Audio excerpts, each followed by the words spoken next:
Dating apps have significantly changed how we interact with each other as humans. They have allowed for people to switch from genuine, close proximity interaction, which is a necessity to instigate intimacy, to long-distance communication. The consequences for this are severe, and addressing them might be triggering to some of you watching. But before I do that, I kindly ask you to please like and subscribe, because it helps this channel reach many and grow, as we all are. Thank you. Now, without further ado, coming straight to the video. This is the first thing I want you to understand, and that is the reason behind going on a dating app. And this is going to be a bit uncomfortable, and a bit of an uncomfortable truth to some of you, if not all of you. Have you, if you're on a dating app, ever questioned the reasoning behind doing such a thing? Of course, not assuming it's either good or bad. Simply observing that it is a process and not judging you. You see, when we observe a problem, genuinely observe it, and thus ourselves, we automatically enter the state where reality becomes a bit uncomfortable, life a bit dull. We are so used to doing something about problems constantly and all the time, when action, in fact, is automatic, when we have the awareness of who we are versus where we want to be. And for that, we need to see ourselves for exactly who we are. We expose ourselves to as many opportunities as possible, so quantity, in hopes that someone, sometime, somewhere, will notice the effort we're putting to get attention and reward us.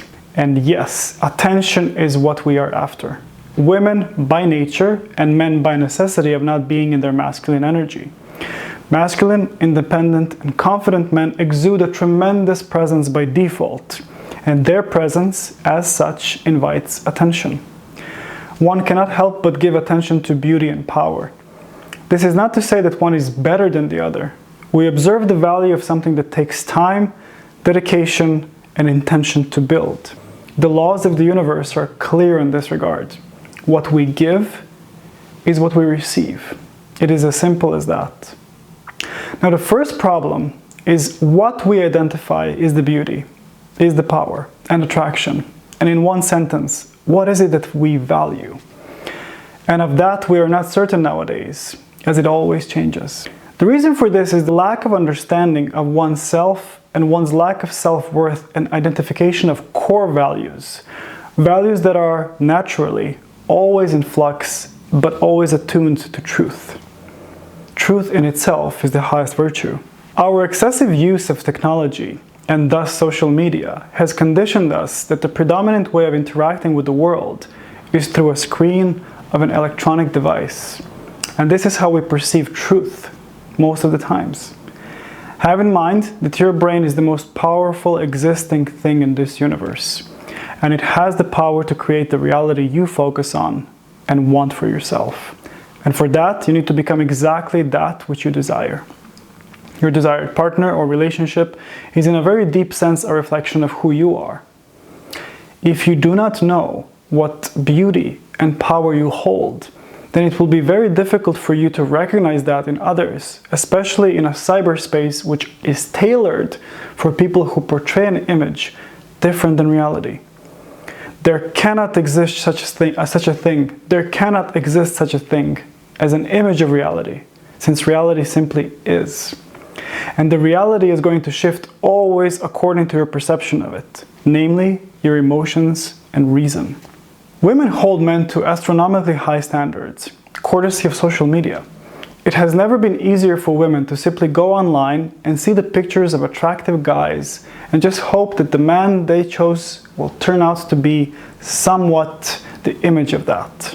Yes, many couples have met on a dating app, but whether they remain together or how successful and fulfilling the relationship is not quite known. There are some statistics I'd like to share.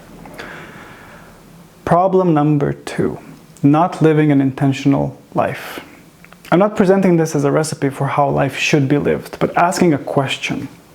If you're aware that you are this universe and that you create the conditions of your existence to the point where you designate where the limit is, then are you focusing your effort and channeling true desire towards achieving what it is that you want? Or is it rather that you just partially commit to most of the aspects of your life? Since that was a long sentence, I suggest that you replay it. If your intention is to simply be in a dating app just because you're throwing a fishing rod in the sea and hoping for the best, then you are likely going to be satisfied with whatever it is that you're going to catch. Or you can invest in genuine effort, focus your energy, and by being the best version of yourself, attract a worthy mate that does the same thing. And please do not forget, there is no one. That is a belief, and one that devastates people the most. When you exist in a separate reality, in a reality separate than someone else, and overinflate your conditions or someone else, making them something they are not, you are actively overlaying your reality. And overlay is one of the most cunning, self-deceiving practices you can indulge in. This pretend reality sits on top of the actual reality, like an overlay. This game of pretend can only become the only reality we interact with, and thus what we do, and what we do in it, can have very little effect on the actual reality. Overlay in relationships can be catastrophic. I will do a separate video on overlay, since it deserves its own place. Problem number 3, anonymity and deceit. Before dating apps and social media upheaval, single people tended to meet potential dates in real life, at work, through family, friends, mutual friends, family members, social events, weddings, you name it.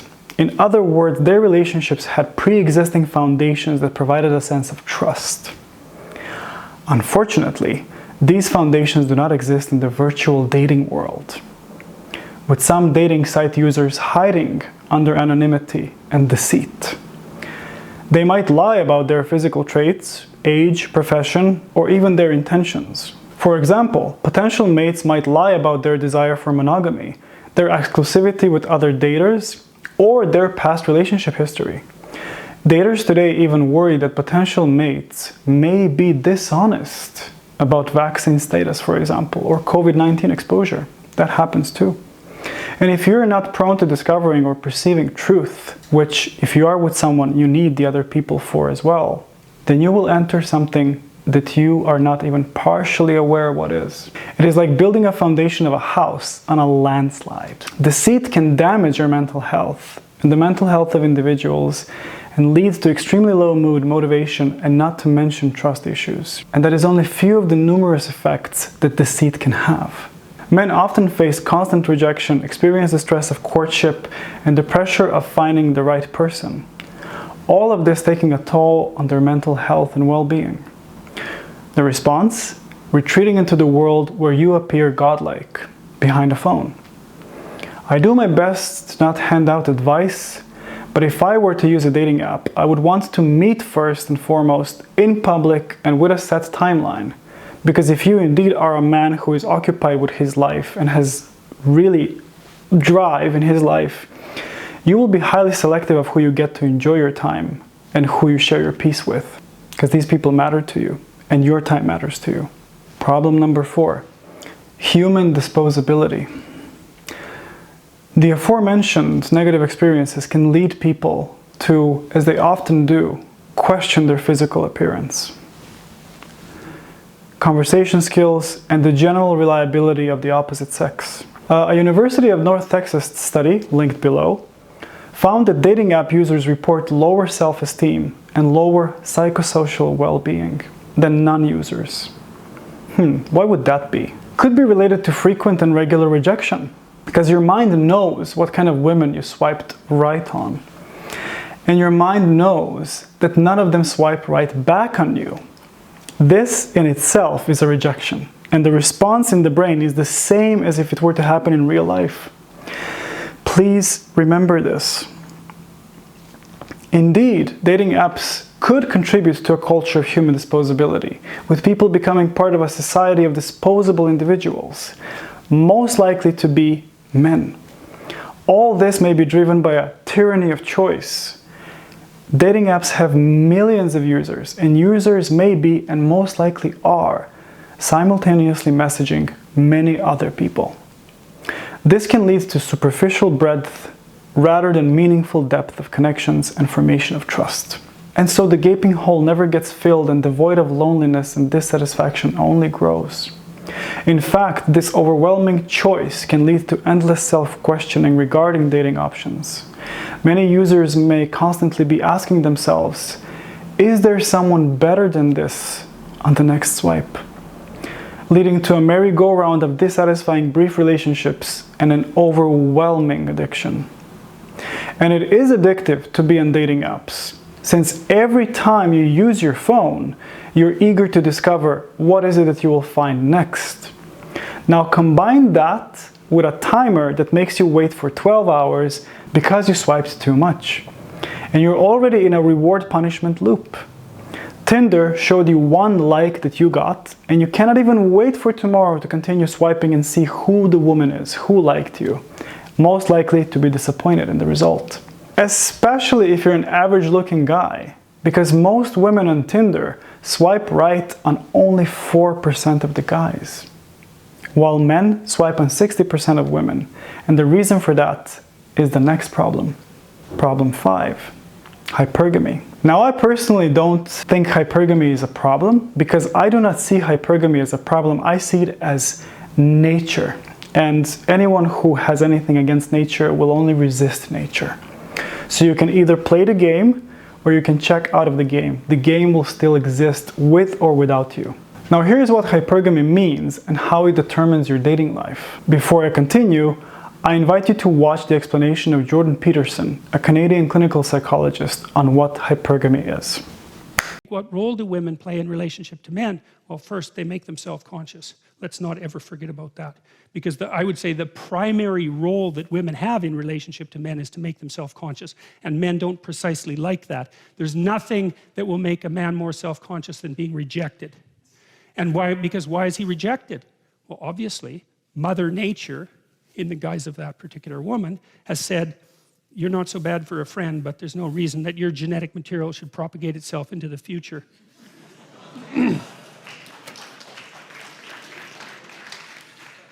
Right, well, and it's not like men are exactly happy about being made self-conscious by women, right? It's a major source of continual tension between men and women, and it's no wonder. But it's also the case, and this is something really cool and interesting to know, you know, we diverged, we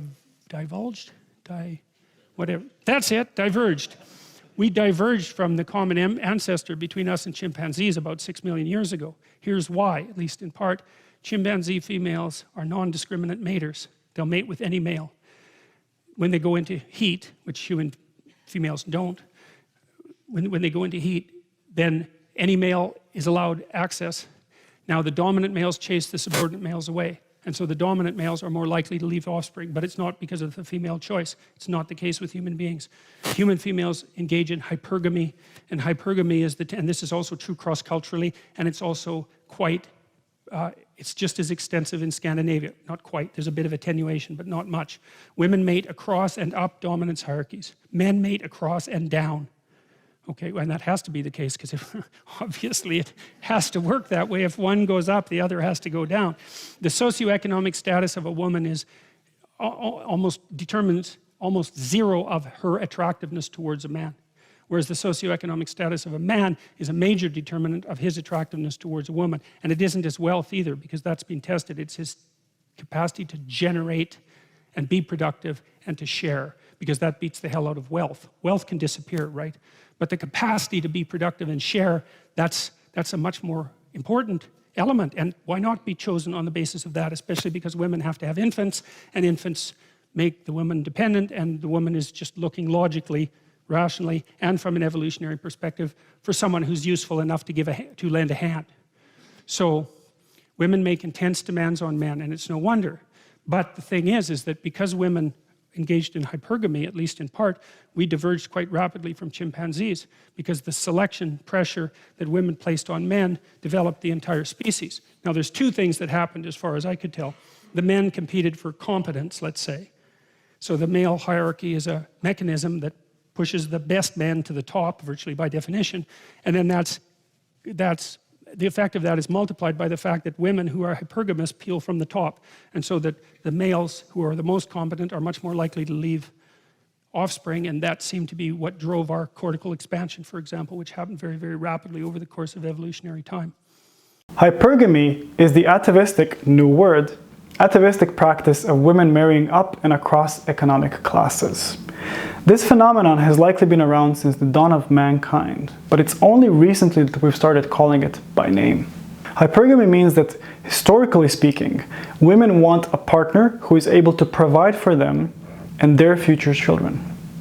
Men want submissive, cooperative, and feminine women who will be good mothers for their children. Now, of course, we as humans are so much more than this, yet our core remains the same, and it is biological, and as such, the epitome of nature. Through the animal kingdom, and we are animals too, females generally prefer dominant males as mates. Although in humans the markers of social status can vary somewhat from one culture to the next, the basic relation is the same. Culturally successful men are preferred as mating and marriage partners. With the exception of age and physical attractiveness, women are more selective in their choice of marriage partners than men. In addition to ambition, industriousness, and social dominance, women tend to rate the emotional stability and the family orientation of prospective marriage partners more highly than do men.